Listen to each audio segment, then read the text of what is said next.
ನಮಸ್ಕಾರ, ಈ ನ್ಯೂಸ್ ಟಿವಿಗೆ ಸ್ವಾಗತ. ನಾನು ಶಿರೀಷಾ. ಮೊದಲಿಗೆ ಮುಖ್ಯಾಂಶಗಳು. ಗೌರಿಬಿದನೂರು ಕೊಲೆ ಪ್ರಕರಣಕ್ಕೆ ಬಿಗ್ ಟ್ವಿಸ್ಟ್. ಪತಿಯನ್ನೇ ಮುಗಿಸಿದ ಕಿರಾತಕಿ ಪತ್ನಿ. 20 ವರ್ಷಗಳ ಪ್ರೀತಿ, ಅಂತರ್ಧರ್ಮೀಯ ವಿವಾಹ ಎಲ್ಲವೂ ರಕ್ತಸಿಕ್ತದಲ್ಲಿ ಹತ್ಯ. ಚಿಕ್ಕಬಳ್ಳಾಪುರದಲ್ಲಿ ಎಲ್ಪಿಜಿ ಕೊರತೆ, ಆಟೋ ಚಾಲಕರಿಗೆ ಸಂಕಷ್ಟ. ಆಟೋಗಳು ರಸ್ತೆಗೆ ಇಳಿಯದೆ ಪ್ರಯಾಣಿಕರಿಗೂ ತೊಂದರೆ. ಸ್ವಿಮ್ಮಿಂಗ್ ಪೂಲ್ಗೆ ಹೋಗಲು ಬೈಕ್ನಲ್ಲಿ ತೆರಳುತ್ತಿದ್ದ 3 ಬಾಲಕರಿಗೆ ವೇಗವಾಗಿ ಬಂದು ಕಾರು ಡಿಕ್ಕಿ. ಬಾಲಕರ ಸ್ಥಿತಿ ಗಂಭೀರ, ಹೆಚ್ಚಿನ ಚಿಕಿತ್ಸೆಗೆ ಬೆಂಗಳೂರಿಗೆ ರವಾನೆ. ಚಲಿಸುತ್ತಿದ್ದ ಕಾರಿನಲ್ಲಿ ಆಕಸ್ಮಿಕ ಅಗ್ನಿ. ಹೆದ್ದಾರಿ ಮಧ್ಯೆಯೇ ಒತ್ತಿ ಉರಿದ ಕಾರು. ಬೆಂಕಿ ಕಾಣಿಸಿಕೊಳ್ಳುತ್ತಿದ್ದಂತೆ ಕಾರಿನಿಂದ ಕೆಳಗಡೆ ಇಳಿದು ಪ್ರಾಣಾಪಾಯದಿಂದ ಪಾರಾದ ಮಾಲೀಕ.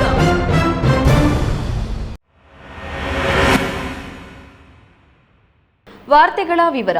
ಗೌರಿಬಿದನೂರಿನಲ್ಲಿ ನಡೆದಿದ್ದ ಅನುಮಾನಾಸ್ಪದ ಸಾವು ಪ್ರಕರಣಕ್ಕೆ ಈಗ ಬಿಗ್ ಟ್ವಿಸ್ಟ್ ಸಿಕ್ಕಿದೆ. ಆಕಸ್ಮಿಕ ಸಾವು ಎಂದು ನಾಟಕವಾಡಿದ್ದ ಪತ್ನಿಯೇ ಅಸಲಿ ಹಂತಕಿ ಎಂಬುದು ಬಯಲಾಗಿದೆ. 20 ವರ್ಷಗಳ ಪ್ರೀತಿ, ಅಂತರ್ಧರ್ಮೀಯ ವಿವಾಹ ಎಲ್ಲವೂ ಈಗ ರಕ್ತಸಿಕ್ತ ಅಂತ್ಯ ಕಂಡಿದೆ. ತನ್ನ ಅಕ್ರಮ ಸಂಬಂಧಕ್ಕೆ ಅಡ್ಡಿಯಾಗಿದ್ದ ಪತಿಯನ್ನು ಸುಪಾರಿ ಕೊಟ್ಟು ಮುಗಿಸಿದ್ದಾಳೆ ಈ ಕಿರಾತಕಿ ಪತ್ನಿ.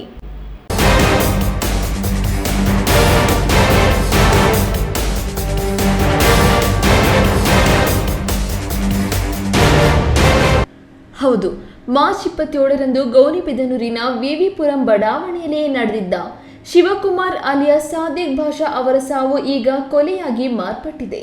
ಮೊದಲಿಗೆ ಪತಿ ತೀವ್ರ ಗಾಯಗೊಂಡು ಸಾವನ್ನಪ್ಪಿದ್ದಾನೆ ಎಂದು ನಾಟಕವಾಡಿದ್ದ ಪತ್ನಿ ರೇಷ್ಮಾ ಈಗ ಪೊಲೀಸರ ಅತಿಥಿಯಾಗಿದ್ದಾಳೆ. ದೊಡ್ಡಬಳ್ಳಾಪುರ ಮೂಲದ ಶಿವಕುಮಾರ್ ಹಾಗೂ ರೇಷ್ಮಾ 20 ವರ್ಷಗಳ ಹಿಂದೆ ಪ್ರೀತಿಸಿ ಮದುವೆಯಾಗಿದ್ರು. ಆದರೆ ಇತ್ತೀಚೆಗೆ ಇವರ ಸಂಸಾರದಲ್ಲಿ ಬಿರುಗಾಳಿ ಎದ್ದಿತ್ತು. ಪತಿ ಶಿವಕುಮಾರ್ ಕುಡಿದು ಬಂದು ಗಲಾಟೆ ಮಾಡುತ್ತಿದ್ದ ಮತ್ತು ರೇಷ್ಮಾಳ ಇತರ ಸಂಬಂಧಕ್ಕೆ ಅಡ್ಡಿಯಾಗಿದ್ದ ಎನ್ನಲಾಗಿದೆ. ಇದೇ ಕಾರಣಕ್ಕೆ ಆತನನ್ನ ದಾರಿಯಿಂದ ತಪ್ಪಿಸಲು ರೇಷ್ಮಾ ಫ್ರೆಂಡ್ಸ್ ಜೊತೆ ಸೇರಿ ಸ್ಕೆಚ್ ಹಾಕಿದ್ದು. ತನ್ನ ಬಾಯ್ ಫ್ರೆಂಡ್ ಶಾರುಖ್ ಹಾಗೂ ಗ್ಯಾಂಗ್ ಜೊತೆ ಸೇರಿ ಪತಿಯ ಮೇಲೆ ಮಾರಣಾಂತಿಕ ಹಲ್ಲೆ ನಡೆಸಿ ಕೊಲೆ ಮಾಡಿದ್ದಾಳೆ. ಘಟನಾ ಸ್ಥಳಕ್ಕೆ ಬಂದ ಪೊಲೀಸರಿಗೆ ತೀವ್ರ ಗಾಯಗಳಿಂದ ಮೃತಪಟ್ಟಿದ್ದ ಬಗ್ಗೆ ಅನುಮಾನ ಮೂಡಿತ್ತು. ರೇಷ್ಮಾ ನಡವಳಿಕೆಯ ಮೇಲೆಯೂ ಅನುಮಾನ ಬಂದಿತ್ತು. ತೀವ್ರ ವಿಚಾರಣೆ ನಡೆಸಿದಾಗ ಕಿರಾತಕಿ ರೇಷ್ಮಾ ಅಸಲಿ ಸತ್ಯವನ್ನ ಬಾಯ್ಬಿಟ್ಟಿದ್ದಾಳೆ. ಕೊಲೆ ಮಾಡಿ ತಲೆಮರೆಸಿಕೊಂಡಿದ್ದ ಆರೋಪಿಗಳಿಗೆ ಪೊಲೀಸರು ಬಲೆ ಬೀಸಿದ್ದು, ಶಾರುಖ್, ಪಾರ್ಟಿ, ಆನಂದ್, ರಾಮು, ಅಕ್ಷಯ್ 4 ಜನರನ್ನ ಬಂಧಿಸಿದ್ದಾರೆ. ಒಟ್ಟಾರೆ ಪ್ರೀತಿಸಿ ಮದುವೆಯಾದ ಪತಿಯನ್ನೇ ಹಣಿಸಲು ಪತ್ನಿ ಹಾಕಿದ ಸ್ಕೆಚ್ ಈಗ ಆಕೆಯನ್ನೇ ಜೈಲು ಪಾಲಾಗುವಂತೆ ಮಾಡಿದೆ. ಗೌರಿಬಿದನೂರು ಪೊಲೀಸರು ಪ್ರಕರಣದ ತನಿಖೆಯನ್ನ ಚುರುಕುಗೊಳಿಸಿದ್ದು ಎಲ್ಲ ಆರೋಪಿಗಳನ್ನ ಕಂಬಿ ಎಣಿಸುವಂತೆ ಮಾಡಿದ್ದಾರೆ. ಪ್ರದೀಪ್, ಈ ನ್ಯೂಸ್ ಟಿವಿ, ಗೌರಿಬಿದನೂರು. ಮಧ್ಯಪ್ರಾಚ್ಯದಲ್ಲಿ ನಡೆಯುತ್ತಿರುವ ಯುದ್ಧದ ಪರಿಣಾಮವಾಗಿ ವಾಣಿಜ್ಯ ಎಲ್ಪಿಜಿ ಸಿಲಿಂಡರ್ಗಳ ಕೊರತೆ ಹೆಚ್ಚಾಗುತ್ತಿರುವ ಹಿನ್ನೆಲೆಯಲ್ಲಿ ಚಿಕ್ಕಬಳ್ಳಾಪುರ ನಗರದಲ್ಲಿ ಎಲ್ಪಿಜಿ ಅವಲಂಬಿತ ಆಟೋ ರಿಕ್ಷಾಗಳು ತೀವ್ರ ಸಂಕಷ್ಟಕ್ಕೆ ಸಿಲುಕಿವೆ. ನಗರದಲ್ಲಿರುವ ಎಲ್ಪಿಜಿ ಗ್ಯಾಸ್ ಬಂಕ್ಗಳಿಗೆ ಕಳೆದ 3 ದಿನಗಳಿಂದ ಗ್ಯಾಸ್ ಸರಬರಾಜು ಸ್ಥಗಿತಗೊಂಡಿದ್ದು, ಬಂಕ್ಗಳು ಬಂದಾಗಿದೆ. ಇದರಿಂದ ಆಟೋ ಚಾಲಕರು ದೈನಂದಿನ ಜೀವನೋಪಾಯ ನಡೆಸಲು ಪರದಾಡುವ ಪರಿಸ್ಥಿತಿ ನಿರ್ಮಾಣವಾಗಿದೆ.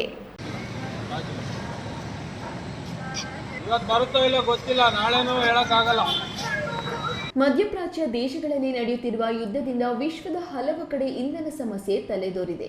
ಚಿಕ್ಕಬಳ್ಳಾಪುರ ನಗರದಲ್ಲೂ ಗ್ಯಾಸ್ ಲಭ್ಯವಿಲ್ಲದ ಕಾರಣ ಹಲವಾರು ಆಟೋಗಳು ರಸ್ತೆಗೆ ಇಳಿಯದೆ ನಿಂತಿದ್ದು ಪ್ರಯಾಣಿಕರಿಗೂ ತೊಂದರೆ ಉಂಟಾಗಿದೆ. ಪ್ರತಿದಿನದ ಆದಾಯವೇ ನಮ್ಮ ಜೀವನಾಧಾರ. ಗ್ಯಾಸ್ ಸಿಗದ ಕಾರಣ ಕೆಲಸವೇ ಮಾಡಲಾಗುತ್ತಿಲ್ಲ. ಕುಟುಂಬ ನಿರ್ವಹಣೆ ಕಷ್ಟವಾಗಿದೆ ಎಂದು ಆಟೋ ಚಾಲಕರು ತಮ್ಮ ಅಳಲು ಹೊರಹಾಕಿದ್ದಾರೆ. ಒಂದು 14 ವರ್ಷದಿಂದ ಆಟೋ ಓಡಿಸ್ತಾ ಇದ್ದೆ. 2 ದಿನದಿಂದ ಗ್ಯಾಸ್ ಇಲ್ಲ. ಆ ಗ್ಯಾಸ್ ಇಲ್ಲ ಅಂದರೆ ಕಷ್ಟ. ಆಟೋ ಓಡಿಸೋದು ಅದೇ ಜೀವನ ನಮ್ಮದು. ಆ ಜೀವನ ಈ ಆಟೋ ನಂಬ್ಕೊಂಡು ಜೀವನ ನಡೆಸ್ತೀವಿ. ಈ ಗ್ಯಾಸೇ ಇಲ್ಲ ಅಂದರೆ ಹೆಂಗೆ ಜೀವನ ನಡೆಸೋದು? ಆಟೋ ಓಡಿಸೋದು ಹೆಂಗೆ? ನಮ್ಮ ಜೀವನ ನಡೆಸೋದು ಹೆಂಗೆ? ಸ್ಕೂಲ್ ಮಕ್ಕಳಿಗೆ ಹೆಂಗೆ? ಊಟಕ್ಕೆ ಹೆಂಗೆ? ನಮ್ಗೆ ಈ ಥರ ಆಗೋದ್ರೆ ಹೆಂಗೆ? ಗ್ಯಾಸೇ ಬರ್ತಾ ಇಲ್ಲ. 2 ದಿನದಿಂದ ಗ್ಯಾಸ್ ಇಲ್ಲ. ಬರೋದು ವಾಪಸ್ ಹೋಗೋದು, ಬರೋದು ವಾಪಸ್ ಹೋಗೋದು. ಸ್ಟಾಕ್ ಇಲ್ಲ ಅಂತ ಅಲ್ಲ, ನೆನ್ನೆಯಿಂದ ಸ್ಟಾಕ್ ಇಲ್ಲ ಅಂತ. ಇವತ್ತು ಮಧ್ಯಾಹ್ನ ಆದ್ರೂ ಬಂದಿಲ್ಲ ಗ್ಯಾಸು.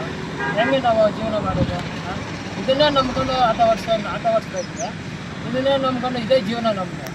ಬೇರೆ ಕೆಲಸ ಏನೂ ಇಲ್ಲ. ಮತ್ತು ಏನು ಇದು ಮಾಡೋಕ್ಕೂ ಆಗಲ್ಲ. ನಮ್ಮ ಜೀವನನೇ ಇದು, ಆಟೋ ಓಡಿಸೋದೇ ಜೀವನ. ಇನ್ನೊಂದೆಡೆ ಗ್ಯಾಸ್ ಬಂಕ್ ಸಿಬ್ಬಂದಿಯ ಪ್ರಕಾರ ದಿನನಿತ್ಯ ಸುಮಾರು 2 ಟನ್ ಗ್ಯಾಸ್ ಅಗತ್ಯವಿದ್ದು, ಪ್ರಸ್ತುತ ಮೇನ್ ಪ್ಲಾಂಟ್ನಿಂದ ಸರಬರಾಜು ಸ್ಥಗಿತಗೊಂಡಿದೆ. ಈ ಕಾರಣದಿಂದ ಬಂಕ್ಗಳನ್ನು ಮುಚ್ಚಲಾಗಿದೆ ಎಂದು ತಿಳಿಸಿದ್ದಾರೆ. ಇನ್ನು 2 ದಿನಗಳವರೆಗೆ ಸರಬರಾಜು ಸುಧಾರಿಸುವ ಬಗ್ಗೆ ಅನುಮಾನವಿದ್ದು ಪರಿಸ್ಥಿತಿ ತಕ್ಷಣ ಸುಧಾರಿಸುವ ಲಕ್ಷಣಗಳು ಕಾಣುತ್ತಿಲ್ಲ ಎಂದು ತಿಳಿಸಿದ್ದಾರೆ. ಗ್ಯಾಸ್ ಕೊರತೆ ಮುಂದುವರೆದರೆ ಆಟೋ ಚಾಲಕರ ಆತಂಕ ಇನ್ನಷ್ಟು ಹೆಚ್ಚುವ ಸಾಧ್ಯತೆ ಇದೆ. ಆಟೋಗಳನ್ನೇ ನಂಬಿಕೊಂಡು ಜೀವನ ನಡೆಸುತ್ತಿದ್ದ ಆಟೋ ಚಾಲಕರ ಬದುಕು ಮೂರಬಟ್ಟೆಯಾಗುತ್ತಿದೆ. ಸುಮಾರು 3 ದಿನದಿಂದ ಸಪ್ಲೈ ಬರ್ತಾ ಇಲ್ಲ ಸರ್ ಪ್ಲಾಂಟಿಂದ. ನಮಗೆ ಡೈಲಿ 2 ಟನ್ ಬೇಕು. ಬಟ್ ಈಗ 3 ದಿನದಿಂದ ಯಾವುದೇ ರೀತಿ ಸ್ಟಾಕ್ ಬರ್ತಾ ಇಲ್ಲ. ಪ್ಲಾಂಟಲ್ಲಿನೇ ಸ್ಟಾಕ್ ಇಲ್ಲ ಅಂತ ನಮಗೆ ಮೇಲೆ ಅಧಿಕಾರಿಗಳು ಹೇಳ್ತಾ ಇದ್ದಾರೆ. ಯಾವಾಗ ಬರುತ್ತೆ ಅನ್ನೋದು ಮಾಹಿತಿನೂ ಕೊಡ್ತಾ ಇಲ್ಲ. ಸದ್ಯ ಈಗ 3 ದಿನದಿಂದ ಯಾವುದೇ ರೀತಿ ಸ್ಟಾಕ್ ನಮ್ಮ ಹತ್ರ ಅವೈಲೇಬಲ್ ಇಲ್ಲ. ಇತ್ತ ಕಡೆ ಪ್ರಯಾಣಿಕರು ಸಮಯಕ್ಕೆ ಆಟೋ ಸಿಗದೆ ಪರದಾಡುವಂತಾಗಿದೆ. ಈ ಸದ್ಯ ಪೆಟ್ರೋಲ್ನಿಂದ ಮಾತ್ರ ಹೊರಡುತ್ತಿರುವ ಆಟೋಗಳನ್ನೇ ಪ್ರಯಾಣಿಕರು ಅವಲಂಬಿಸಿಕೊಂಡಿದ್ದು, ಪೆಟ್ರೋಲ್ ದರವೇನಾದರೂ ಹೆಚ್ಚಾದರೆ ಅದು ಕೂಡ ನಿಂತು ಹೋಗಿ ನಟರಾಜ ನಡಿಗೆಯೇ ಗಟ್ಟಿಯಾಗುವಂತಾಗಿದೆ. ಕೆಎಸ್ ನಾರಾಯಣಸ್ವಾಮಿ, ಈ ನ್ಯೂಸ್ ಟಿವಿ, ಚಿಕ್ಕಬಳ್ಳಾಪುರ. ಚಿಂತಾಮಣಿ ತಾಲೂಕಿನ ಗ್ರಾಮಾಂತರ ಪೊಲೀಸ್ ಠಾಣಾ ವ್ಯಾಪ್ತಿಯಲ್ಲಿ ಭೀಕರ ರಸ್ತೆ ಅಪಘಾತ ಸಂಭವಿಸಿದೆ. ಚಾಪುರ ಗೇಟ್ ಬಳಿ ಅತಿ ವೇಗವಾಗಿ ಬಂದ ಕಾರೊಂದು ದ್ವಿಚಕ್ರ ವಾಹನಕ್ಕೆ ಡಿಕ್ಕಿ ಹೊಡೆದಿದ್ದು, ಘಟನೆಯಲ್ಲಿ 3 ಬಾಲಕರು ಗಂಭೀರವಾಗಿ ಗಾಯಗೊಂಡಿದ್ದಾರೆ. ಸದ್ಯ ಗಾಯಾಳುಗಳು ಸಾವು ಬದುಕಿನ ನಡುವೆ ಹೋರಾಟ ನಡೆಸುತ್ತಿದ್ದಾರೆ.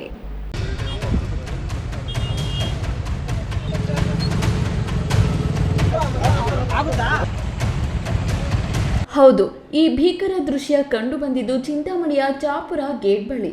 ಇಂದು ಮಧ್ಯಾಹ್ನ 3 ಬಾಲಕರು ದ್ವಿಚಕ್ರ ವಾಹನದಲ್ಲಿ ಚಾಪುರ ಸಮೀಪವಿರುವ ಸ್ವಿಮ್ಮಿಂಗ್ ಪೂಲ್ಗೆ ಈಜಲು ಹೋಗುತ್ತಿದ್ರು. ಈ ವೇಳೆ ಮುಂಭಾಗದಿಂದ ಅತಿ ವೇಗವಾಗಿ ಬಂದ ಕಾರು ಬೈಕ್ಗೆ ನೇರವಾಗಿ ಡಿಕ್ಕಿ ಹೊಡೆದಿದೆ. ಡಿಕ್ಕಿಯ ರಭಸಕ್ಕೆ ಬೈಕ್ ಸವಾರರು ರಸ್ತೆಗೆ ಎಸೆಯಲ್ಪಟ್ಟಿದ್ದು ತೀವ್ರ ರಕ್ತಸ್ರಾವವಾಗಿದೆ. ಅಪಘಾತದಲ್ಲಿ ಗಾಯಗೊಂಡವರನ್ನ ವಿನೋಬಾ ಕಾಲೋನಿಯ 15 ವರ್ಷದ ಅಲ್ಲಾ ಬಕಾಶ್, 16 ವರ್ಷದ ಹರ್ಷ ಮತ್ತು 16 ವರ್ಷದ ವೆಂಕಟಗಿರಿ ಕೋಟೆಯ ರಂಜಿತ್ ಎಂದು ಗುರುತಿಸಲಾಗಿದೆ. ತಕ್ಷಣವೇ ಸ್ಥಳೀಯರು ಗಾಯಾಳುಗಳನ್ನು ಚಿಂತಾಮಣಿಯ ಸಾರ್ವಜನಿಕ ಆಸ್ಪತ್ರೆಗೆ ದಾಖಲಿಸಿದ್ರು. ಆದರೆ ಸ್ಥಿತಿ ಚಿಂತಾಜನಕವಾಗಿದ್ದರಿಂದ ಹೆಚ್ಚಿನ ಚಿಕಿತ್ಸೆಗಾಗಿ ಹೊಸಕೋಟೆಯ ಎಂಬಿಜೆ ಆಸ್ಪತ್ರೆಗೆ ರವಾನಿಸಲಾಗಿದೆ. ಘಟನಾ ಸ್ಥಳಕ್ಕೆ ಚಿಂತಾಮಣಿ ಗ್ರಾಮಾಂತರ ಪೊಲೀಸರು ಭೇಟಿ ನೀಡಿ ಪರಿಶೀಲನೆ ನಡೆಸಿದ್ದು, ಪ್ರಕರಣ ದಾಖಲಿಸಿಕೊಂಡು ಮುಂದಿನ ಕ್ರಮ ಕೈಗೊಂಡಿದ್ದಾರೆ. ಅತಿ ವೇಗದ ಚಾಲನೆ ಇಂದು 3 ಬಾಲಕರ ಜೀವನವನ್ನು ಸಂಕಷ್ಟಕ್ಕೆ ದೂಡಿದೆ. ಪೊಲೀಸರು ತನಿಖೆ ಮುಂದುವರೆಸಿದ್ದಾರೆ. ಬಿ ದೇವಪ್ಪ, ಈ ನ್ಯೂಸ್ ಟಿವಿ, ಚಿಂತಾಮಣಿ. ಇದೀಗ ವಿರಾಮದ ನಂತರ ಈ ನ್ಯೂಸ್ ಟಿವಿ ಮುಂದುವರಿಯುತ್ತದೆ. Looking for the perfect place for your child's bright future? Welcome to Dolphins Group of Educational Institutions, where excellence begins from the very first step. Our new Montessori program designed to nurture young minds with care and creativity. With experienced faculty, safe and reliable transport facilities, and separate secure hostel accommodation, we ensure comfort, safety, and quality education at every stage. From foundational learning to higher education, we build confidence, character, and success. Dolphins Group of Educational Institutions, empowering young minds. Admissions open now. ಖ್ಯಾತ ಶಸ್ತ್ರಚಿಕಿತ್ಸಾ ತಜ್ಞ doctor Prashant ಮೂರ್ತಿ ಸಾರಥ್ಯದಲ್ಲಿ ಆರಂಭಗೊಂಡಿದೆ. ಅತ್ಯಾಧುನಿಕ ಸೌಲಭ್ಯಗಳನ್ನು ಒಳಗೊಂಡ ದಿನದ 24 ಗಂಟೆಗಳ ಕಾಲ ಕಾರ್ಯನಿರ್ವಹಿಸುತ್ತಿರುವ ಅಭಯ ಆಸ್ಪತ್ರೆಯಲ್ಲಿ ಎಲ್ಲಾ ರೀತಿಯ ಚಿಕಿತ್ಸೆಗಳು ಲಭ್ಯ. ಗುಣಮಟ್ಟದ ಆರೋಗ್ಯ ಸೇವೆಯನ್ನು ಕೈಗೆಟುಕುವ ದರದಲ್ಲಿ ಒದಗಿಸುವುದು ನಮ್ಮ ಧ್ಯೇಯ. ಚಿಕ್ಕಬಳ್ಳಾಪುರ ಜಿಲ್ಲೆಯಲ್ಲಿ ಆರಂಭಗೊಂಡಿರುವ ಈ ಆಸ್ಪತ್ರೆಯಲ್ಲಿ ಈ ಕೆಳಕಂಡ ಚಿಕಿತ್ಸೆಗಳು ಲಭ್ಯ: ತುರ್ತು ಸೇವೆ, ಜನರಲ್ ಮೆಡಿಸಿನ್, ಜನರಲ್ ಸರ್ಜರಿ, ಮಕ್ಕಳ ತಜ್ಞ ವೈದ್ಯರ ಸೇವೆ, ಎಂಡೋಸ್ಕೋಪಿ, ಮೂಳೆ ರೋಗ ತಜ್ಞರ ಸೇವೆ, ಸ್ತ್ರೀರೋಗ ತಜ್ಞರ ಸೇವೆ, ಗ್ಯಾಸ್ಟ್ರೋಎಂಟರಾಲಜಿ, ಸಿಟಿ ಸ್ಕ್ಯಾನಿಂಗ್, ಅಲ್ಟ್ರಾಸೌಂಡ್ ಹಾಗೂ ಪ್ರಯೋಗಾಲಯ ಸೇವೆಗಳು ಲಭ್ಯವಿದೆ. ಭಾರತದ ಪ್ರತಿಷ್ಠಿತ ದ್ವಿಚಕ್ರ ವಾಹನಗಳಲ್ಲಿ ಒಂದಾದ ಹೀರೋ ಬೈಕ್ಗಳು ಚಿಕ್ಕಬಳ್ಳಾಪುರ ಜಿಲ್ಲೆಯಲ್ಲಿ ಲಭ್ಯ. ಉದ್ಯಮಿ ಅಧಿಕೃತ ಡೀಲರ್ ಲಕ್ಷ್ಮೀನಾರಾಯಣ್ ಸಾರಥ್ಯದಲ್ಲಿ ಆರಂಭವಾಗಿರುವ ಶೋರೂಮ್ ಹಲವು ವೈಶಿಷ್ಟ್ಯತೆಗಳಿಂದ ಕೂಡಿದೆ. ಹೀರೋ ಕಂಪನಿಯ ಬೈಕ್ಗಳ ಅಧಿಕೃತ ಮಾರಾಟಗಾರರು ಮತ್ತು ಸರ್ವಿಸ್ ಸೆಂಟರ್ ಸೇವೆಗಳು ಚಿಕ್ಕಬಳ್ಳಾಪುರದಲ್ಲಿ ಈಗ ಲಭ್ಯ. ವಿಳಾಸ: ವಿಶಾಲ್ ಮಾರ್ಟ್ ಮುಂಭಾಗ, ಬೇಬಿ ರಸ್ತೆ, ಚಿಕ್ಕಬಳ್ಳಾಪುರ. ವಿರಾಮದ ನಂತರ ಈ ನ್ಯೂಸ್ ಟಿವಿಗೆ ಸ್ವಾಗತ. ಬೆಂಗಳೂರು ಗ್ರಾಮಾಂತರ ಜಿಲ್ಲೆಯ ದೇವನಹಳ್ಳಿ ಹೊರವಲಯದಲ್ಲಿ ಭೀಕರ ಅಗ್ನಿ ಅವಘಡವೊಂದು ಸಂಭವಿಸಿದೆ. ಚಲಿಸುತ್ತಿದ್ದ ಕಾರಿನಲ್ಲಿ ಹಠಾತ್ತನೆ ಬೆಂಕಿ ಕಾಣಿಸಿಕೊಂಡಿದ್ದು, ಹೆದ್ದಾರಿ ಮಧ್ಯೆಯೇ ಕಾರು ಒತ್ತಿ ಉರಿದಿದೆ. ಅಚ್ಚರಿ ಎಂದರೆ ಬೆಂಕಿ ವ್ಯಾಪಿಸುವ ಮುನ್ನವೇ ಕಾರಿನಲ್ಲಿದ್ದ ಮಾಲೀಕ ಕೆಳಗಿಳಿದಿದ್ದರಿಂದ ದೊಡ್ಡ ಅನಾಹುತವೊಂದು ತಪ್ಪಿದೆ.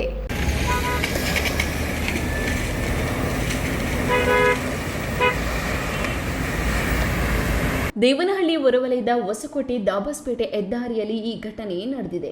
ರಸ್ತೆಯಲ್ಲಿ ಸಾಗುತ್ತಿದ್ದಾಗ ಕಾರಿನಲ್ಲಿ ಇದ್ದಕ್ಕಿದ್ದಂತೆ ಬೆಂಕಿ ಕಾಣಿಸಿಕೊಂಡಿದೆ.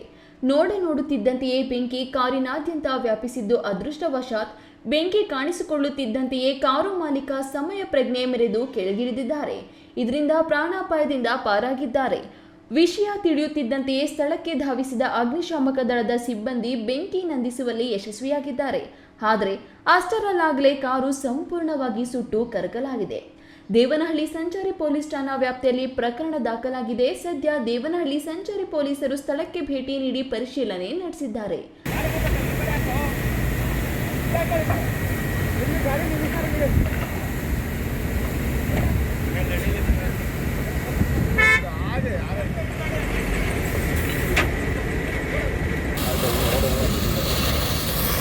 ಇಂಜಿನ್ ಎಲ್ಲ ಕರಗೋಯ್ತು.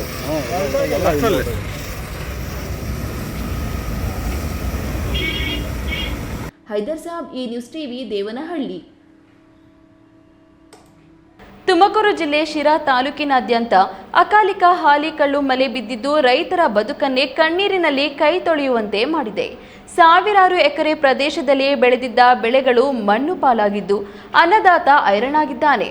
ಬೆಳೆ ಹಾನಿ ಪ್ರದೇಶಗಳಿಗೆ ಇಂದು ಜಿಲ್ಲಾ ಉಸ್ತುವಾರಿ ಸಚಿವರು ಭೇಟಿ ನೀಡಿ ಪರಿಶೀಲನೆ ನಡೆಸಿದರು.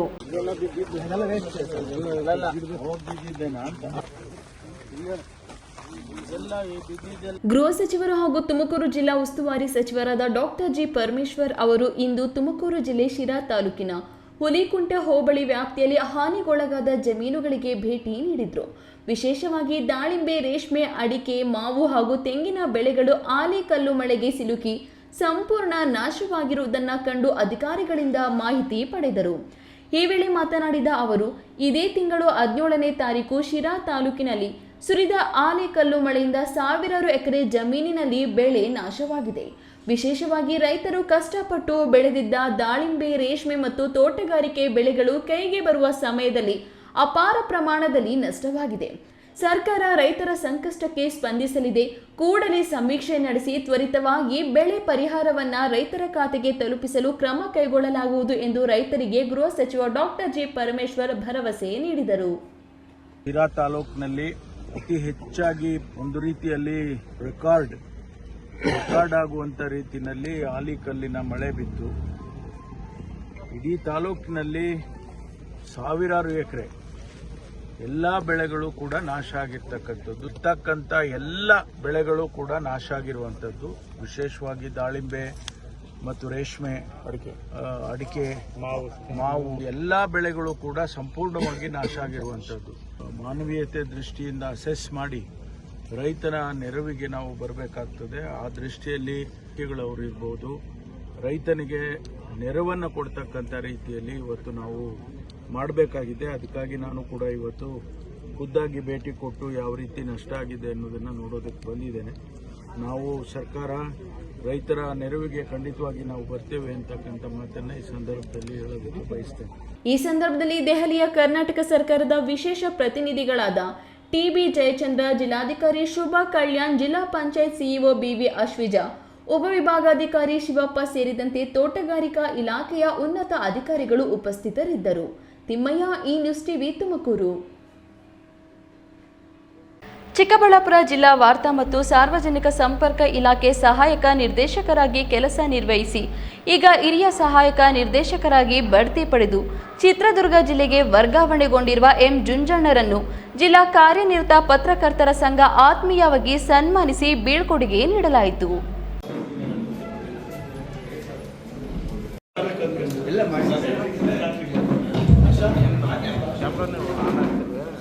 ನಮ್ಮ ಈ ಒಂದು ಜಿಲ್ಲಾ ಚಿಕ್ಕಬಳ್ಳಾಪುರ ನಗರದ ಪತ್ರಕರ್ತರ ಭವನದಲ್ಲಿ ಮಂಗಳವಾರ 10 ವರ್ಷಗಳ ಕಾಲ ಚಿಕ್ಕಬಳ್ಳಾಪುರ ಜಿಲ್ಲಾ ವಾರ್ತಾಧಿಕಾರಿಯಾಗಿ ಸೇವೆ ಸಲ್ಲಿಸಿ ಮುಂಬಡ್ತಿಯೊಂದಿಗೆ ಚಿತ್ರದುರ್ಗ ಜಿಲ್ಲೆಗೆ ವರ್ಗಾವಣೆಗೊಂಡಿರುವ ವಾರ್ತಾ ಅಧಿಕಾರಿ ಎಂ ಜುಂಜಣ್ಣನವರಿಗೆ ಹಮ್ಮಿಕೊಂಡಿದ್ದ ಬೀಳ್ಕೊಡುಗೆ ಕಾರ್ಯಕ್ರಮದಲ್ಲಿ ಜಿಲ್ಲಾ ಕಾರ್ಯನಿರತ ಪತ್ರಕರ್ತರ ಸಂಘದ ಪದಾಧಿಕಾರಿಗಳು, ಹಿರಿಯ ಹಾಗೂ ಕಿರಿಯ ಪತ್ರಕರ್ತರು, ಸ್ಥಳೀಯ ಪತ್ರಿಕೆಗಳ ಸಂಪಾದಕರು, ಹಿರಿಯ ವರದಿಗಾರರು ಸೇರಿ ಎಂ ಜುಂಜಣ್ಣ ದಂಪತಿಗಳನ್ನ ಶಾಲು ಓದಿಸಿ ಹಣ್ಣು ಹಂಪಲು ಸ್ಮರಣಿಕೆ ಕೊಟ್ಟು ಗೌರವಿಸಿ ಸನ್ಮಾನಿಸಿ ಅಭಿನಂದಿಸಿದ್ರು.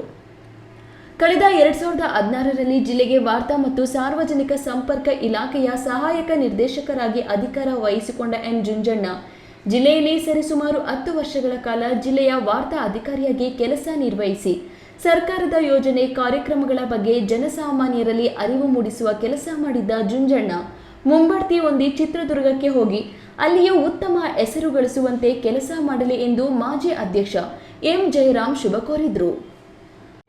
ಜುಂಜಣ್ಣ ಸರ್ ಅವರಿಗೆ ನಾನು ಅಭಿನಂದನೆಗಳನ್ನು ಸಲ್ಲಿಸ್ತೇನೆ. ವಿಶೇಷವಾಗಿ ಯಾಕಂದರೆ ಆ ಸಂದರ್ಭದಲ್ಲಿ ಚುನಾವಣಾ ನೀತಿ ಸಮಿತಿ ಇರುತ್ತೆ, ಅವ್ರದ್ದೇ ಆದಂಥ ಒಂದು ಬಹಳಷ್ಟು ಕಟ್ಟುಪಾಡುಗಳು ಇರುತ್ತೆ. ಅಂಥ ಸಂದರ್ಭದಲ್ಲೂ ಕೂಡ ಸಣ್ಣ ಪುಟ್ಟ ವೈಲೇಷನ್ಸ್ ಆಗಿಬಿಡುತ್ತೆ. ಆದಾಗಲೂ ಕೂಡ ಅವರು ಹೆಂಗೆ ಪತ್ರಕರ್ತರ ಒಡನಾಟಿಯಾಗಿದ್ರು, ಅವರು ಇದನ್ನು ಬಿಟ್ಕೊಡ್ತಿರ್ಲಿಲ್ಲ. ಎದುರುಗಡೆ ಮತ್ತೆ ಕರೆದು ಹೇಳೋರು, ಇಲ್ಲ ಈ ರೀತಿ ಮಾಡಿ ನೀವು ತಪ್ಪು, ಈ ರೀತಿ ಎಲ್ಲ ಸಮಸ್ಯೆ ಆಗುತ್ತೆ, ಆದರೂ ಕೂಡ ಬಿಟ್ಕೊಡೋದಂಥ ಕೆಲಸ ಮಾಡಿದ್ದಾರೆ. ಈ ವೇಳೆ ಸನ್ಮಾನ ಸ್ವೀಕರಿಸಿ ಮಾತನಾಡಿದ ಜುಂಜಣ್ಣ ಜಿಲ್ಲೆಯ ಪತ್ರಕರ್ತರೊಂದಿಗೆ ಹೊಂದಿದ್ದ ಒಡನಾಟ ಬಾಂಧವ್ಯದ ಬಗ್ಗೆ ಮೆಲುಕು ಹಾಕಿ ಜಿಲ್ಲೆಯಲ್ಲಿ ಸುದೀರ್ಘ 10 ವರ್ಷಗಳ ಕಾಲ ಸೇವೆ ಸಲ್ಲಿಸಿದ್ದು ಅಂತೂ ನನಗೆ ಅವಿಸ್ಮರಣೀಯವಾದುದು. ಜಿಲ್ಲೆಯ ಪತ್ರಕರ್ತರ ಸಹಕಾರ ಎಂದಿಗೂ ಮರೆಯಲಾರೆ ಎಂದರು. ಹಾಗೆ ನಾನು ಈಗ 10 ವರ್ಷ ಆಯ್ತು, ಅವಾಗಿನ ಬಂದಿಂದ ನೋಡಿದ್ರೆ ಈಗಲೂ ಹಂಗೆ ಇದೆ. ನನಗೆ ಏನು ಅನಿಸ್ತಾನೆ ಇರಲಿಲ್ಲ. ನನಗೆ ಯಾರೇ ನಮ್ಮ ಮಾಧ್ಯಮ ಮಿತ್ರರು ನಾನು ಏನೇ ಇದ್ರು ಮಾಡಿದ್ರು ನಾನು ಆಯ್ತು ಸರ್ ಮಾಡಬಿಡಿ ಸರ್ ಅಂತ ಹೇಳಿ ಹಿಂಗೆ ನಾನು ಇದು ಮಾಡ್ಕೊಂಡು ಬಂದೆ. ನನಗೂ ಸಹ ಇದೇ ಥರ ಕೋಆಪರೇಟ್ ಮಾಡ್ಕೊಂಡು ನನಗೆ 10 ವರ್ಷ ಇರಬೇಕಂದ್ರೆ ಭಾಳ ಕಷ್ಟ ಇದೆ ಆಕ್ಚುಲಿ ಜಿಲ್ಲೆಗೆ. ವೇದಿಕೆಯಲ್ಲಿ ಅಧ್ಯಕ್ಷ ರವಿಕುಮಾರ್, ಜಿಲ್ಲಾ ಪ್ರಧಾನ ಕಾರ್ಯದರ್ಶಿ ಕಾಗತಿ ನಾಗರಾಜಪ್ಪ, ರಾಜ್ಯ ಸಮಿತಿ ಸದಸ್ಯರಾದ ಎನ್ ಚಂದ್ರಶೇಖರ್, ಖಜಾಂಚಿ ಬಿಕೆ ಮುದ್ದುಕೃಷ್ಣ ಸೇರಿದಂತೆ ಪತ್ರಕರ್ತರ ಸಂಘದ ಪದಾಧಿಕಾರಿಗಳು, ಕಾರ್ಯಕಾರಿ ಮಂಡಳಿ ಸದಸ್ಯರು, ಎಂ ಜುಂಜಣ್ಣರವರ ಕುಟುಂಬ ವರ್ಗ ಈ ವೇಳೆ ಹಾಜರಿದ್ದರು. ಕೆಎಸ್ ನಾರಾಯಣಸ್ವಾಮಿ, ಈ ನ್ಯೂಸ್ ಟಿವಿ, ಚಿಕ್ಕಬಳ್ಳಾಪುರ. ಮಕ್ಕಳಿಗೆ ಓದುವಂತಹ ವಯಸ್ಸಿನಲ್ಲಿ ಓದಿಸಿ ದುಡಿಮೆಗೆ ಯಾವುದೇ ಕಾರಣಕ್ಕೂ ಕಳುಹಿಸಬೇಡಿ. ಮಕ್ಕಳ ಶಿಕ್ಷಣಕ್ಕಾಗಿ ಸರ್ಕಾರಗಳು ಅನೇಕ ರೀತಿಯಲ್ಲಿ ಸೌಲಭ್ಯಗಳನ್ನು ನೀಡುತ್ತಿದೆ, ಸದ್ಬಳಕೆ ಮಾಡಿಕೊಳ್ಳಿ ಎಂದು ಕಾರ್ಮಿಕ ಇಲಾಖೆಯ ನಿರೀಕ್ಷಕ ಜಿಎಂ ರಾಕೇಶ್ ತಿಳಿಸಿದರು. 5ನೇ ವಾರ್ಡಲ್ಲಿ ನಾವು ಗುಡಿಬಂಡೆ ಪಟ್ಟಣದ ಸರ್ಕಾರಿ ಹಿರಿಯ ಪ್ರಾಥಮಿಕ ಶಾಲೆ ಅಂಬೇಡ್ಕರ್ ನಗರದಲ್ಲಿನ ಶಾಲೆಯ ಆವರಣದಲ್ಲಿ ಆಯೋಜಿಸಿದ್ದ ತಾಲೂಕು ಕಾನೂನು ಸೇವಾ ಸಮಿತಿ ಮತ್ತು ವಕೀಲರ ಸಂಘ ಹಾಗೂ ಕಾರ್ಮಿಕ ಇಲಾಖೆ ಗುಡಿಬಂಡೆ ಇವರ ಸಂಯುಕ್ತ ಆಶ್ರಯದಲ್ಲಿ ಎಸ್ಸಿಪಿ ಟಿಎಸ್ಪಿ ಯೋಜನೆಯಡಿ ಬಾಲಕಾರ್ಮಿಕ ಪದ್ಧತಿ ನಿರ್ಮೂಲನೆ ಕುರಿತು ಕಾನೂನು ಅರಿವು ಕಾರ್ಯಕ್ರಮದಲ್ಲಿ ಕಾರ್ಮಿಕ ಇಲಾಖೆಯ ನಿರೀಕ್ಷಕ ಜಿಎಂ ರಾಕೇಶ್ ಭಾಗವಹಿಸಿ ಮಾತನಾಡಿ 14 ವರ್ಷಗಳ ಕೆಳಗಿನ ಮಕ್ಕಳಿಗೆ ಯಾರನ್ನು ಸಹ ದುಡಿಮೆಗೆ ಕಳುಹಿಸುವಂತಹ ಕೆಲಸವನ್ನ ತಂದೆ ತಾಯಿ ಪೋಷಕರು ಮಾಡಬಾರದು. ಆ ಮಕ್ಕಳನ್ನ ದುಡಿಮೆಗೆ ಕಳುಹಿಸಿದ್ದೇ ಕಾನೂನಿನಲ್ಲಿ ಶಿಕ್ಷೆಯ ಪ್ರಮಾಣಗಳು ಜಾಸ್ತಿ ಇವೆ. ಮಕ್ಕಳನ್ನ ದುಡಿಮೆಗೆ ಕಳುಹಿಸುವುದು ಅಪರಾಧ. ಯಾವ ವಿದ್ಯಾರ್ಥಿಯೂ ಸಹ ಶಿಕ್ಷಣದಿಂದ ವಂಚಿತರಾಗಬಾರದು ಎಂದು ಉಚಿತವಾದಂತಹ ಶಿಕ್ಷಣವನ್ನ ಸರ್ಕಾರಗಳು ನೀಡುತ್ತಿವೆ ಎಂದರು. ನಮ್ಮ ದೇಶದಲ್ಲಿ ಮಕ್ಕಳಿಗೆ ಕಡ್ಡಾಯವಾಗಿ ಶಿಕ್ಷಣ ಸಿಗಲೇಬೇಕು. ಯಾರೂ ಕೂಡ ಶಿಕ್ಷಣದಿಂದ ವಂಚಿತರಾಗಬಾರ್ದು. ಅವರಿಗೆ ಜ್ಞಾನ ಇರಬೇಕು. ಕೇವಲ ದುಡಿಮೆ ಅಲ್ಲ, ದುಡಿಮೆ ಜೊತೆಗೆ ಜ್ಞಾನ ಕೂಡ ಇರಬೇಕಾಗ್ತದೆ, ಕೌಶಲ್ಯ ಇರಬೇಕಾಗ್ತದೆ. ಅದಕ್ಕೆ ಸಂಬಂಧಪಟ್ಟಂಗೆ ಒಂದು ಕಡ್ಡಾಯವಾಗಿ ಎಲ್ಲರಿಗೂ ಶಿಕ್ಷಣ ಸಿಗಲೇಬೇಕು ಅಂತ ಅಂದ್ಬಿಟ್ಟು ರೈಟ್ ಟು ಎಜುಕೇಷನ್ ಅಂತ ಅಂದ್ಬಿಟ್ಟು ಒಂದು ಕಾಯ್ದೆ ಇದೆ. ಆ ಒಂದು RTE ಅಂತ ಅಂದ್ಬಿಟ್ಟು, ಅಂದರೆ ಎಲ್ಲರಿಗೂ ಕೂಡ ಕಡ್ಡಾಯ ಶಿಕ್ಷಣ ಅಂತ ಅಂದ್ಬಿಟ್ಟು ಆ ಒಂದು ಕಾನೂನಿನ ಅಡಿಯಲ್ಲಿ ಯಾರ್ಯಾರು 14 ವರ್ಷದ ಕೆಳಗಿರ್ತಾರೋ ಅವರೆಲ್ಲರಿಗೂ ಕೂಡ ಕಡ್ಡಾಯವಾಗಿ ಶಾಲೆಗೆ ಹೋಗಲೇಬೇಕು. ಅವರ್ಯಾರು ಕೂಡ ಶಿಕ್ಷಣದಿಂದ ವಂಚಿತರಾಗಬಾರ್ದು ಅಂತ ಅಂದ್ಬಿಟ್ಟು ಆ ಒಂದು ಕಾನೂನು ಹೇಳ್ತದೆ. ಅದನ್ನೇ ನಿಮಗೆಲ್ಲರೂ ಕೂಡ ಎಲ್ಲ ಸರ್ಕಾರಗಳು, ಎಲ್ಲ ಸಂಸ್ಥೆಗಳು ಕೂಡ ಕಡ್ಡಾಯವಾಗಿ 14 ವರ್ಷದವರೆಗೂ ಉಚಿತವಾಗಿ ಶಿಕ್ಷಣವನ್ನು ಕೊಡುವಂಥ ವ್ಯವಸ್ಥೆ ಇದೆ. ವಕೀಲ ನರಸಿಂಹಪ್ಪ ಮಾತನಾಡಿ, ಮಕ್ಕಳು ಶಾಲೆ ಅವಧಿಯಲ್ಲಿ ಶೈಕ್ಷಣಿಕವಾಗಿ, ಮಾನಸಿಕವಾಗಿ, ದೈಹಿಕವಾಗಿ ಕುಗ್ಗಿದ್ರೆ ಅಂತಹ ಮಕ್ಕಳು ತಂದೆ ತಾಯಿಗೆ ಮತ್ತು ಸಮಾಜಕ್ಕೆ ಹೊರೆಯಾಗುತ್ತಾರೆ. ಶಿಕ್ಷಣದ ಬಗ್ಗೆ ಸರ್ಕಾರಗಳು ಅನೇಕ ರೀತಿಯಲ್ಲಿ ಅರಿವು ಮೂಡಿಸುವಂತಹ ಕಾರ್ಯಕ್ರಮಗಳನ್ನು ಮಾಡುತ್ತಾ ಬರುತ್ತಿವೆ. ಅರಿವನ್ನು ಮಕ್ಕಳು ಪಡೆದುಕೊಂಡು ಸಮಾಜದಲ್ಲಿ ಪ್ರಜೆಗಳಾಗಿ ಬಾಳಬೇಕಾಗಿದೆ ಎಂದರು. ಈ ವೇಳೆ ಶಾಲೆಯ ವಿದ್ಯಾರ್ಥಿಗಳಿಗೆ ವಿವಿಧ ರೀತಿಯ ಕ್ರೀಡಾ ಸಾಮಗ್ರಿಗಳನ್ನು ವಿತರಣೆ ಮಾಡಿದರು. ಈ ಸಂದರ್ಭದಲ್ಲಿ ಜಿಲ್ಲಾ ಬಾಲ ಕಾರ್ಮಿಕ ಯೋಜನಾ ಸೊಸೈಟಿ ಕಾರ್ಮಿಕ ಇಲಾಖೆಯ ನಿರ್ದೇಶಕ ರಮೇಶ್, ಶಾಲೆಯ ಮುಖ್ಯ ಶಿಕ್ಷಕ ನಾಗರಾಜ್, ಶಿಕ್ಷಕರಾದ ನಾರಾಯಣಸ್ವಾಮಿ, ಜಿಎಲ್ ಸುಧಾ, ಕಾರ್ಮಿಕ ಸಂಘದ ಅಧ್ಯಕ್ಷ ಇಸ್ಮಾಯಿಲ್ ಜಬೀವುಲ್ಲಾ ಮತ್ತು ಹಾರಿಫ್ ಪಾಷಾ, ಶಿಕ್ಷಕರು, ವಿದ್ಯಾರ್ಥಿಗಳ ಪೋಷಕರು ಸೇರಿದಂತೆ ಇನ್ನಿತರರು ಭಾಗವಹಿಸಿದ್ರು. ಮಂಜುನಾಥ್ ಬಿ, ಈ ನ್ಯೂಸ್ ಟಿವಿ, ಗುಡಿಬಂಡೆ. ಇದೀಗ ವಿರಾಮದ ನಂತರ ಈ ನ್ಯೂಸ್ ಟಿವಿ ಮುಂದುವರಿಯುತ್ತದೆ. ಕಷ್ಟಪಟ್ಟು ಹಣ ಕೊಡಿಸಿ ಒಡವೆ ಮಾಡಿಸಿರ್ತೀರಿ. ಮಕ್ಕಳ ಉನ್ನತ ವ್ಯಾಸಕ್ಕೋ, ಅವ್ರ ಮದ್ವೆಗೋ ಅಥವಾ ಯಾವ್ದಾದ್ರೂ ಆರೋಗ್ಯ ಸಮಸ್ಯೆ ಬಂದಾಗ ಹಣ ಬೇಕಾಗತ್ತೆ. ಆ ಚಿನ್ನವನ್ನ ಮಾರೋಕೆ ಅಂತ ಹೋದಾಗ ಬೇಕಾ ಬಿಟ್ಟಿ ಬೆಲೆ ಕೇಳ್ತಾರೆ ಅನ್ನೋ ಚಿಂತೆಲಿದ್ದೀರಾ? ಇನ್ನು ಮುಂದೆ ಆ ಚಿಂತೆ ಮಾಡೋ ಪ್ರಮೇಯನೇ ಇಲ್ಲ. ಹಿಂದೆ ಹಿಂದೂಸ್ತಾನ್ ಗೋಲ್ಡ್ ಕಂಪನಿಗೆ ಬನ್ನಿ. ತಾವು ಅಡ ಇಟ್ಟಿರೋ ಚಿನ್ನವನ್ನ ತಕ್ಷಣ ಬಿಡಿಸಿ ಇಂದಿನ ಆನ್ಲೈನ್ ಬೆಲೆಗೆ ಕೊಂಡ್ಕೊಂಡು ಕೂಡಲೇ ಬಾಕಿ ಹಣವನ್ನ ನಿಮ್ ಕೈ ಕೊಡ್ತಾರೆ. ನಿಮ್ಮ ಕನಸಿನ ಸಾಕಾರಕ್ಕೆ ಜೊತೆ ಆಗ್ತಾರೆ. ಹಿಂದೂಸ್ತಾನ್ ಗೋಲ್ಡ್ ಕಂಪನಿ, ಇದು ನಿಮ್ಮ ಕಂಪನಿ ಅಲ್ಲ, ನಮ್ಮೆಲ್ಲರ ಕಂಪನಿ. ನನ್ನ ಕನಸು ಡಾಕ್ಟರ್ ಆಗೋದು. ಡಾಕ್ಟರ್ ಆಗೋದು ನನ್ನ ಕನಸು. ಮಗಳು ಡಾಕ್ಟರ್ ಆಗ್ಲಿ ಅನ್ನೋದು ನನ್ನ ಕನಸು. ಕನಸು ಎಲ್ಲರಿಗೂ ಇರುತ್ತದೆ. ಮಗನು ಡಾಕ್ಟರ್ ಆಗ್ಬೋದೇನ್ರಿ?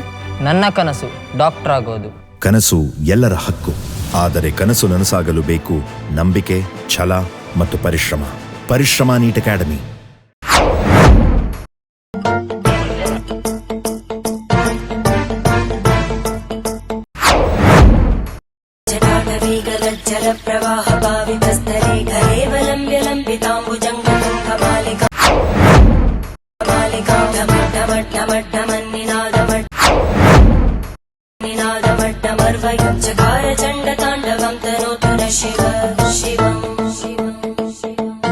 ವಿರಾಮದ ನಂತರ ಈ ನ್ಯೂಸ್ ಟಿವಿಗೆ ಸ್ವಾಗತ. ಇದೀಗ ಸಂಕ್ಷಿಪ್ತ ಸುದ್ದಿಗಳು. ಬೆಳ್ಳಂಬೆಳಗ್ಗೆ ವಯೋವೃದ್ಧನೋರ್ವ ತುಮಕೂರು ಜಿಲ್ಲೆಯ ತಿಪಟೂರು ರೈಲ್ವೆ ನಿಲ್ದಾಣದಲ್ಲಿ ರೈಲಿಗೆ ತಲೆ ಕೊಟ್ಟು ಆತ್ಮಹತ್ಯೆಗೆ ಶರಣಾಗಿರುವ ಹೃದಯ ವಿದ್ರಾವಕ ಘಟನೆ ನಡೆದಿದೆ. ಬೆಳಗ್ಗೆ ಪುಷ್ಪಲ್ ಪ್ಯಾಸೆಂಜರ್ ರೈಲಿಗೆ ಅಪರಿಚಿತ ವ್ಯಕ್ತಿ ತಲೆ ಕೊಟ್ಟು ಆತ್ಮಹತ್ಯೆಗೆ ಶರಣಾಗಿದ್ದಾರೆ. ಮೃತರ ಗುರುತು ಪತ್ತೆಯಾಗಿಲ್ಲ. ಸರಿಸುಮಾರು 80 ವರ್ಷ ಮೇಲ್ಪಟ್ಟ ವಯಸ್ಸಾಗಿದ್ದು, ಬಿಳಿ ಪಂಚೆ ಶರ್ಟ್ ಧರಿಸಿದ್ದು, ಬಿಳಿ ಕುರುಚಲು ಗಡ್ಡ, ಬಿಳಿ ಮುಖಚರ್ಯೆ ಹೊಂದಿದ್ದು, ಮೃತ ವಿಳಾಸ ಪತ್ತೆಯಲ್ಲಿ ಪೊಲೀಸರು ತೊಡಗಿದ್ದಾರೆ. ಸ್ಥಳಕ್ಕೆ ಅರಸೀಕೆರೆ ರೈಲ್ವೆ ಪೊಲೀಸರು ಭೇಟಿ ನೀಡಿ ಪರಿಶೀಲನೆ ನಡೆಸಿದ್ದು, ಪ್ರಕರಣ ದಾಖಲಿಸಿ ತನಿಖೆ ಕೈಗೊಳ್ಳಲಾಗಿದೆ. ಕೊನೆಯದಾಗಿ ಮತ್ತೊಮ್ಮೆ ಹೆಡ್ಲೈನ್ಸ್. ಗೌರಿಬಿದನೂರು ಕೊಲೆ ಪ್ರಕರಣಕ್ಕೆ ಬಿಗ್ ಟ್ವಿಸ್ಟ್. ಪತಿಯನ್ನೇ ಮುಗಿಸಿದ ಕಿರಾತಕಿ ಪತ್ನಿ. 20 ವರ್ಷಗಳ ಪ್ರೀತಿ, ಅಂತರ್ಧರ್ಮೀಯ ವಿವಾಹ ಎಲ್ಲವೂ ರಕ್ತಸಿಕ್ತದಲ್ಲಿ ಅಂತ್ಯ. ಚಿಕ್ಕಬಳ್ಳಾಪುರದಲ್ಲಿ ಎಲ್ಪಿಜಿ ಕೊರತೆ, ಆಟೋ ಚಾಲಕರಿಗೆ ಸಂಕಷ್ಟ. ಆಟೋಗಳು ರಸ್ತೆಗೆ ಇಳಿಯದೆ ಪ್ರಯಾಣಿಕರಿಗೂ ತೊಂದರೆ. ಸ್ವಿಮ್ಮಿಂಗ್ ಪೂಲ್ಗೆ ಹೋಗಲು ಬೈಕ್ನಲ್ಲಿ ತೆರಳುತ್ತಿದ್ದ 3 ಬಾಲಕರಿಗೆ ವೇಗವಾಗಿ ಬಂದು ಕಾರು ಡಿಕ್ಕಿ. ಬಾಲಕರ ಸ್ಥಿತಿ ಗಂಭೀರ. ಹೆಚ್ಚಿನ ಚಿಕಿತ್ಸೆಗೆ ಬೆಂಗಳೂರಿಗೆ ರವಾನೆ. ಚಲಿಸುತ್ತಿದ್ದ ಕಾರಿನಲ್ಲಿ ಆಕಸ್ಮಿಕ ಅಗ್ನಿ. ಹೆದ್ದಾರಿ ಮಧ್ಯೆಯೇ ಹೊತ್ತಿ ಉರಿದ ಕಾರು. ಬೆಂಕಿ ಕಾಣಿಸಿಕೊಳ್ಳುತ್ತಿದ್ದಂತೆ ಕಾರಿನಿಂದ ಕೆಳಗಡೆ ಇಳಿದು ಪ್ರಾಣಾಪಾಯದಿಂದ ಪಾರಾದ ಮಾಲೀಕ. ದಿನನಿತ್ಯದ ಸುದ್ದಿ ಸ್ವಾರಸ್ಯಕ್ಕಾಗಿ ತಪ್ಪದೆ ವೀಕ್ಷಿಸಿ ಈ ನ್ಯೂಸ್ ಟಿವಿ.